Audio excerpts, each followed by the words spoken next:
over a year. Indeed it is, for sure. And Max Patel does that perfectly. Oh, but let's see, because as you can already tell, there is a pretty interesting deck on the other side as well, and it's Mikanko. And it's not like Mikanko Libromancer or something. We know some kind of Mikanko mixtures from the past, but this is just pure Mikanko, which is very, very interesting. Yes, and now we are going to see Marcus starting off with his, by now, favorite card in the game. I'm just going to take this answer away from him. It is the normal monster in Yu-Gi-Oh! With the most effects. Yeah. Sunseed Genius Loci, and everything that happens after that is history by now. But the last European Championships, he played one trap card that basically won him the grand finals of the tournament. He beat Zio Mundri 2-0 with Rivalry of the Warlords. Is this still a thing for him? It absolutely is not. That card is not in the main deck, and it did not even find its way into his side deck for this event. And just coming back to Sunseed Genius Loci, is that just the most powerful normal monster we have in the game right now? It's certainly the most played, isn't it? I would go with it's the most powerful normal monster ever. Oh, okay. That's my mind. I mean, what about Blue Eyes White Dragon? I was going to say, have you forgotten about Blue Eyes White Dragon? Yeah. There are only 3 in the world. There were 4, but yeah, that is true. But we don't talk about the Kaiba. So we are using Sunwine Sowing to special summon out the Sunseed Twin, and we're just off and running into our Sun Avalon combo here. It is completely crazy to me that this deck has had that much success. I mean, even in the Nationals this year, we had a top 4 at the UK. Considering that many British players are playing Rikka, it was probably in tops way more than just once. And people still need to read the cards sometimes. Yeah, it's very strange. Players have like stubbornly decided not to learn what it does. There's a lot of decks where, you know, you'd think with the success it has, it would be more popular, but for some reason it's still just kind of flying under the radar, despite winning the European Championships last year. Yeah, and I mean, Marcus would have the chance to just qualify for the World Championship this weekend and then keep on playing the Rikka deck, because it also could be a pretty good deck there to play in only a couple of weeks from now in Japan, which is basically where everybody wants to go this weekend. Everybody wants to qualify for it. We already have found 3 participants through our playoff, and 4 more will join them through the main event. And now we are seeing one of the most powerful plant link monsters in the game. Maybe the most powerful one, actually. It's Aromaseraphy Jasmine. Oh yeah, she's really powerful, because the first effect, already pretty good, but it's not done with that. You can actually use both of those effects, and we will see Marcus use both of these effects here for sure. There comes the Furion package. It's a very small package in the deck, the Lily Borea and the Regulus, but it's still very, very powerful nevertheless. Yeah, it's nice. It's so like free almost that, you know, because normally decks have to go to quite a bit of effort to gain life points, but the Sun Avalon package obviously gains you a little bit of life points just kind of along the way. Yeah, just inherently. It just belongs to the combo. There we have the original best plant type monster you could ever ask for since basically 2008 or 7. I don't Oh, but there's the Nibiru on the side of Lucian, a card that has not really been that popular for the longest time, but Marcus has the good old Rikka Princess in his hand to just immediately negate that. It does not destroy, but it does negate, which does do the trick here, because Lucian will not be able to activate Nibiru again this turn.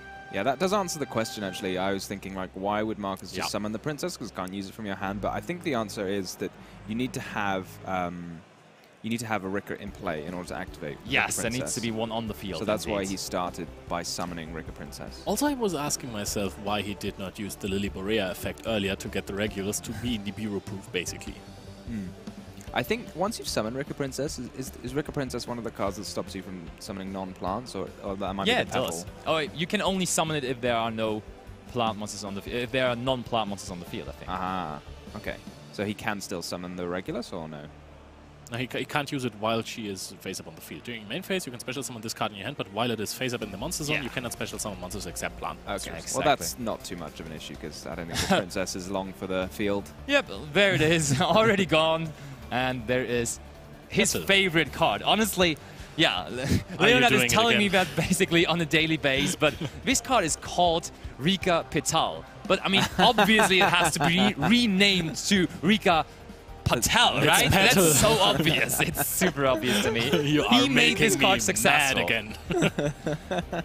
To be fair, in the beginning, I actually thought the card is called Rikka Patel, but now I'm making a joke out of it, of course. And I've never heard Marcus say that himself, so maybe someone should tell him. So there now is the regulars on the field. And I mean, now it's even kind of nice for Marcus to know that there's a Nibiru in the hand of Lucian, because he knows there's one less card he has to worry about. That's one less card that can break his field, because it was already done. It was already taken care of this turn. And he can just freely play here, and he has to have less fear of cards such as Lightning Storm, Evenly Matched, and stuff like that. Yeah, it's always not like, sometimes you don't want your opponent to interrupt you, but sometimes if you have the combo cards needed to push through interruptions, you'd rather your opponent played interruptions on your turn, because that means they have less cards to come back with. And if you think you're going to end with a similar end field either way, you'd just rather they used cards now, which they have done. I think there is a trap card in Lucian's hand. Is he running triple copies of Evenly Matched? Let me just check that. Is there any evenly matched? We know that he's running some spicy trap cards. I think Infinite Impermanence is one of them, but that one... There are a couple of trap cards in here. And there is Impermanence, but probably it would have been used already. But that's pretty good there for Marcus Patel, hitting the Mudan through the effect of the Sylvian Dance Peon, and therefore getting access to a Rikka spell card that he can just search out here. And there it is, Rikka Glamour being added to the hand. That was kind of lucky, because he revealed 3 cards and only one of them was a plant monster. And it being Mudan is really strong. Yeah, Mudan is easily the most useful one here. And yeah, following up on the trap cards in Lucian's hand, it could be Infinite Impermanence, but as you said, probably would have come down already. But there are some spicy and interesting trap cards in there, potentially, because he's actually running Soul of the Supreme King, which is a trap card I have not seen in a whole lot of decks, but Lucian did not only decide to play it as a one-off or something, but he does play this card thrice, which is pretty interesting. Yeah, this card we were discussing earlier, it's kind of like an anti-spell fragrance, but your opponent can still choose to activate spell cards, but then he will have to really pay for it. That is indeed true. So there is the Rikka Contoron now, and that immediately triggers the effect of Hyperiton attaching the Disc Colosseum. Perfect order there by Marcus, so that the Hyperiton will be able to not only negate monster effects, but also spells. And now we're also getting the Rikka Sheet, so that looks like almost the perfect setup there for Marcus Patel, even though his opponent had the Nibiru. And I mean, yes, we had to give up on one of the Rikka Princesses, but there was another one which he just linked away afterwards, so he's doing totally fine. He's being backed up by multiple instances here. There's Rikka Sheet, there's Rikka Princess, there's already the 2 negates on the field, and now there is the Sun Avalon Malais coming down, so that probably means we're also going for the Bangle Lancer. Yeah, so this is like a massive field. You got 1 spell negate, you got the Sheet tributing a monster with the Concon and taking another monster, and a negate with Princess, and a negate with Hypertron, and a Therion, which is just insane. I just love the combo tinkering of players in Yu-Gi-Oh! Nowadays. Like, having the Therion Disc Colosseum in the deck just for the single use of putting it away for Rikka Concon, so you can attach it with the Hyperitron. I'm sorry.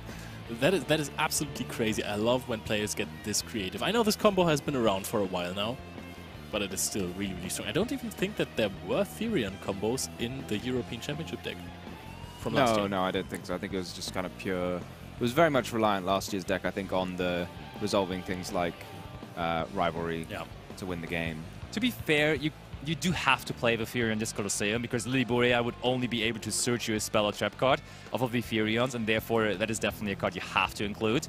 But besides that, I definitely do agree. Like, it's a still pretty cool inclusion, and last time it wasn't there. But now they found a way to also put that Regulus onto the field. And look at that! Now Marcus may have to read some cards, as that Preparation of Rites is grabbing him Ohime from the deck. And yeah, give me that, like, I want to read. What is this? This is one of the newer ritual monsters where you can get quite a lot of value out of it without actually needing to ritual summon it.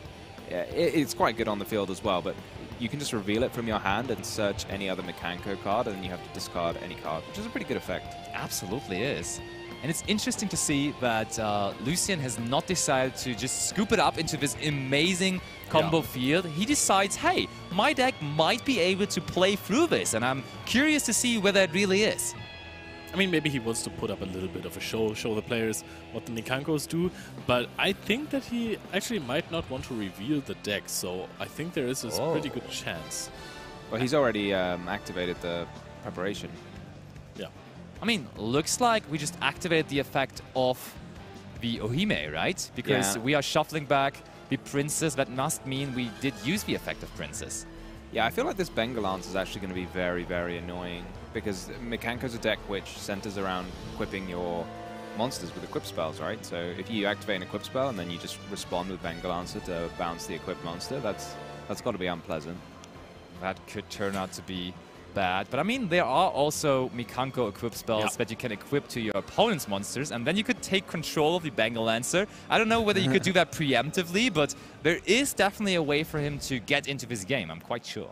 And I don't really quite... Was it the Reflection Rondo? I think so, right? I think it's Water Arabesque, isn't it?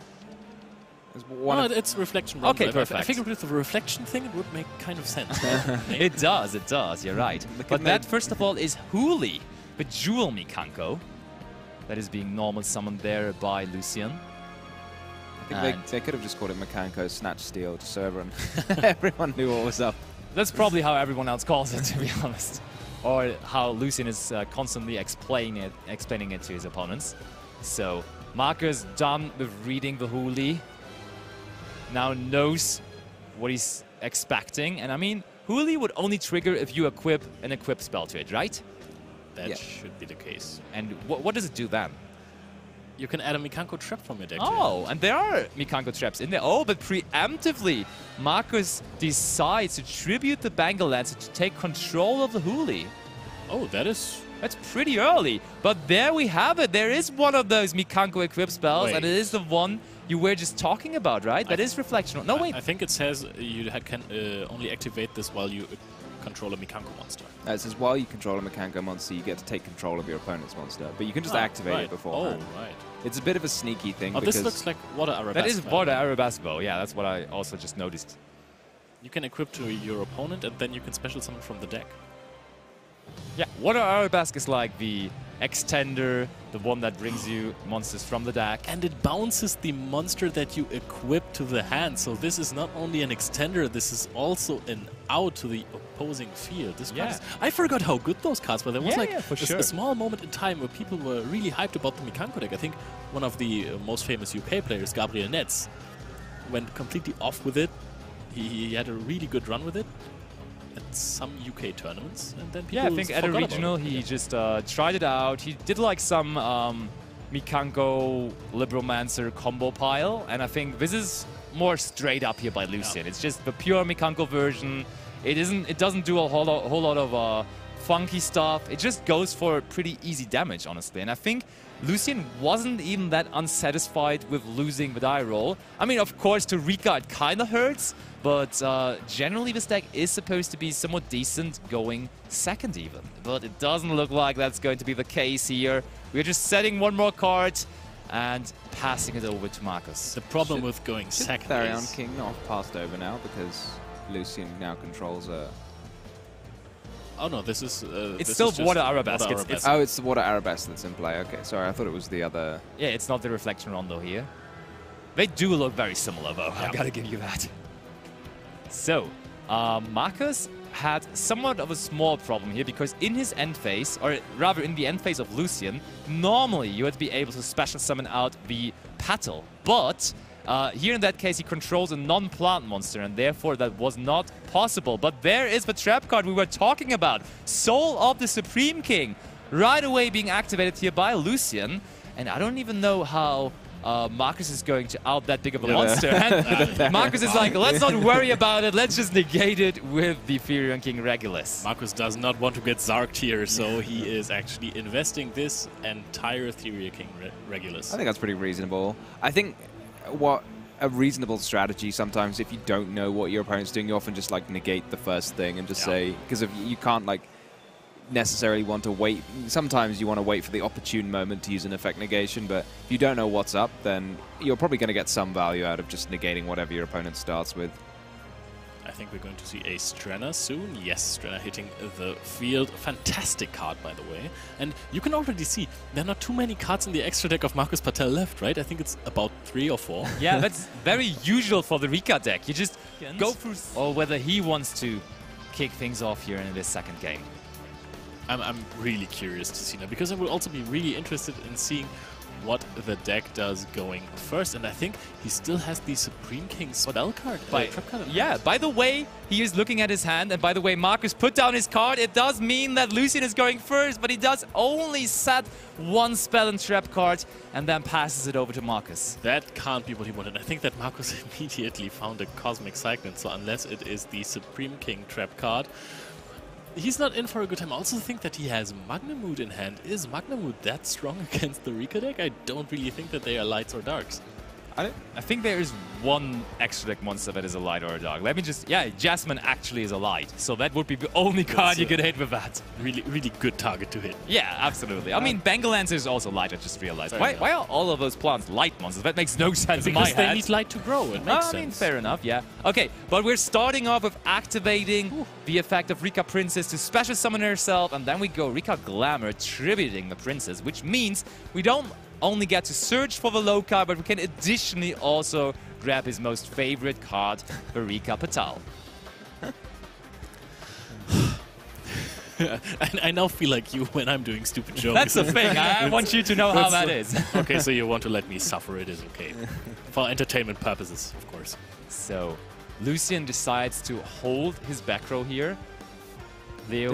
Did we see it? Was okay, he will not be able to hold it anymore, and it again is the card we also saw in game number 1. Is Marcus gonna get Zarked now? It is the soul of the Supreme King. But doesn't it? Oh, it does still banish it, and I mean it needs to banish itself from the graveyard, so it actually ends up doing not really anything there. Oh, that is so crazy.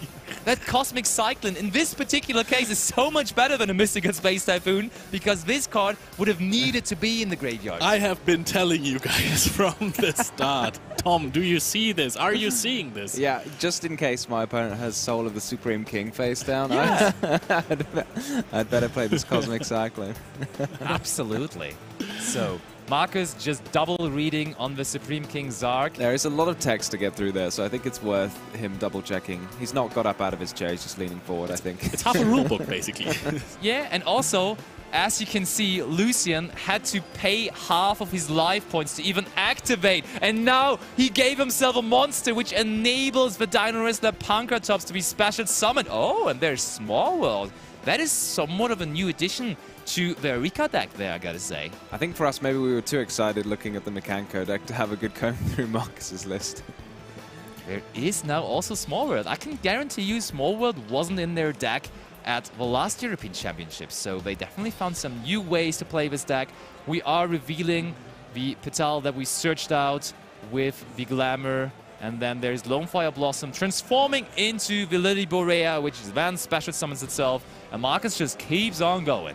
It wouldn't surprise me if Small World could search basically anything with basically anything in this, because I think a lot of the things have different types, attributes, and so on. Yeah, for sure. He's like not playing dedicated Small World targets. Like sometimes, I mean, he plays one Kurikara, so I would think that's probably there as a bridge for something in his deck. I think it's there to maybe be searched, right? Yeah. Yeah, true. As a bridge or as a good search target. You're right, yeah, for sure. That makes sense. So, we have regulars on the field, so even if there is a potential Nibiru in the hand of Lucian, Marcus now has an answer to that. This opening 5, or opening 6 rather, were handpicked by Marcus, basically. This is the perfect opening. Pankratops, Cosmic Cyclone versus the Supreme King trap card, which is the absolute best out. I would even, if my opponent only has the Supreme King trap card and just activates it instantly, I would just chain the Cosmic Cyclone to it after reading it properly. Absolutely. And that is the case, because I wouldn't read it properly, so I would keep the Cosmic Cyclone 90% of the time. But it's pretty weird to chain Cosmic to a card your opponent is activated. But yeah, quick question. Would you have even activated the Soul of the Supreme King there? Because it costs him half of his life points, and he doesn't get any extra value besides the one monster on the field, so I don't even think it's... the attack and defense stats of the Zark? Yeah, have you seen 4,000, Pancratops? 4,000. He hasn't seen Pancratops before. That's a fair point. That's a fair point, I gotta say. Yeah, I mean, if Marcus wants to use Bengal Lancer to bounce, you know, that's going to cost him 4,000 life points. That is actually true, yeah. But I don't think he'll be that fussed about paying 4,000 life points. So we are linking up here, as Leo also found out in the first duel of this match. That Rikka deck is going through a lot of extra deck cards, and that's just what Marcus Patel is doing here. In your regular combo, you're basically going through 10 extra deck cards, which is crazy because the follow-up of the deck is really not that great, because what are you going to do with 5 cards left in your extra deck? Sometimes even only 2 or 3, so that's kind of rough, but still, Rikka performing decently well. I like the addition of a sacked Lily Borea in the deck. That is really good follow-up, because if you have the Rikka Con, you can basically set a Glamour, search for a plant, and that can be Lily Borea. And if Lily Borea attaches the Ethereum King Regulus from the graveyard, you actually also get the effect to negate something, because the Ethereans work that way. It doesn't really matter which one is in the main monster zone, which one is in the spell trap zone. They both get both effects. So that is kind of some follow-up that the deck provides now. It is. So we search for Mudan and also for the Snowdrop. And the effect of Snowdrop immediately gets used. We do get to another card that could easily out that Zarg there, because Teardrop will be able to tribute it just right there. That is going to resolve, and we have a lot of attack points already on the field. on a nice 4,000. I thought that Lucian was going to read the Zarg effect now. And oh, we have the fist bump here. Marcus winning 2-0.